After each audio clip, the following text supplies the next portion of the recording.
उसके बाद देखिए स्टूडेंट, नेक्स्ट टॉपिक है हमारा प्रिपरेशन ऑफ ऑडिट प्रोग्राम कि कौन कौन से एसेंशियल हैं, कौन कौन सी बातें हैं जिनको कि ध्यान में रखना होता है। सबसे पहला जो भी ऑडिट प्रोग्राम तैयार किया जाए that should be in writing, है ना। ऑरल नहीं हो सकते, ऑरली तो एम्प्लॉयज़ जो है वो भूल भी सकते हैं, और फ्यूचर में भी अगर एम्प्लॉयज़ को और ऑडिटर को बीच में कोई मिसअंडरस्टैंडिंग ना हो तो उसके लिए भी ज़रूरी है कि that should be in writing, है ना। इससे अगर कोई स्टाफ उनका छोड़कर भी जाता है तो भी दूसरा पर्सन आकर उसको समझ सकता है। And it should be clear, it should be so simple, इतना सिंपल होना चाहिए, इतना क्लियर होना चाहिए कि सबको वो इजीली समझ में आ जाए, कोई एम्बिग्युइटी उसके अंदर नहीं होनी चाहिए। और डिवीज़न ऑफ वर्क उसमें क्लियरली किया जाना चाहिए कि क्या काम किसको दिया गया है, उसकी क्या रिस्पॉन्सिबिलिटी है। तो रिस्पॉन्सिबिलिटी में बी फिक्स्ड, है ना, among the staff on the same basis कि जब डिवीज़न किया जाए तो उसमें जो भी कॉम्पिटेंस है स्टाफ की उसके अकॉर्डिंग उनको काम दिया जाना चाहिए।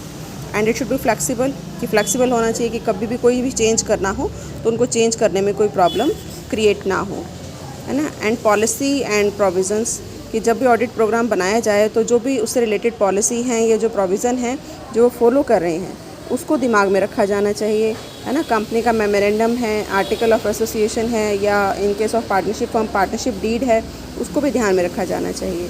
तो जब भी ऑडिट प्लान बनाया जाए या ऑडिट प्रोग्रामिंग की जाए तो ऑर्गेनाइजेशन ने जोन से बुक्स ऑफ अकाउंट्स बनाए हैं उसको ध्यान में रखकर इस काम को किया जाना चाहिए।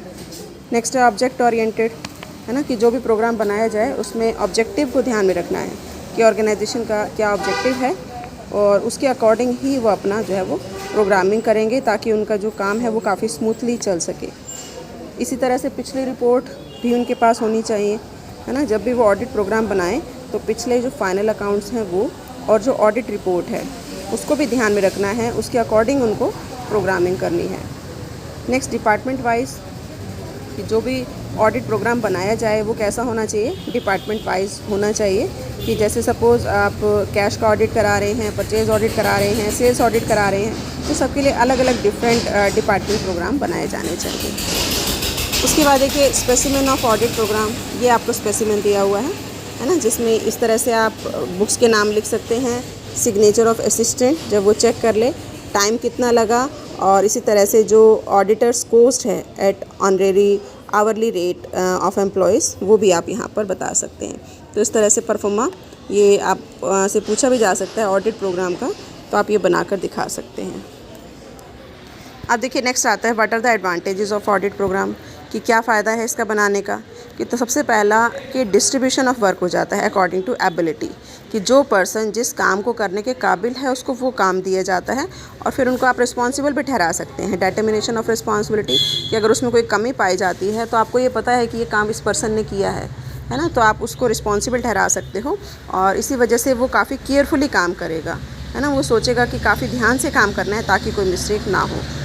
इवोल्यूशन ऑफ प्रोग्रेस, कि जो भी प्रोग्रेस चार्ट है ऑडिट प्रोग्राम जो है वो प्रोग्रेस चार्ट भी बना सकते हैं, मतलब उसकी तरह भी ये काम करता है, जिसमें कि क्या क्या काम हो गया उस पर आप टिक करते जाएंगे, जो रह गया वो आपको इजीली पता चल जाएगा। तो इससे आप इवेल्यूएट भी कर सकते हैं प्रोग्रेस के बारे में।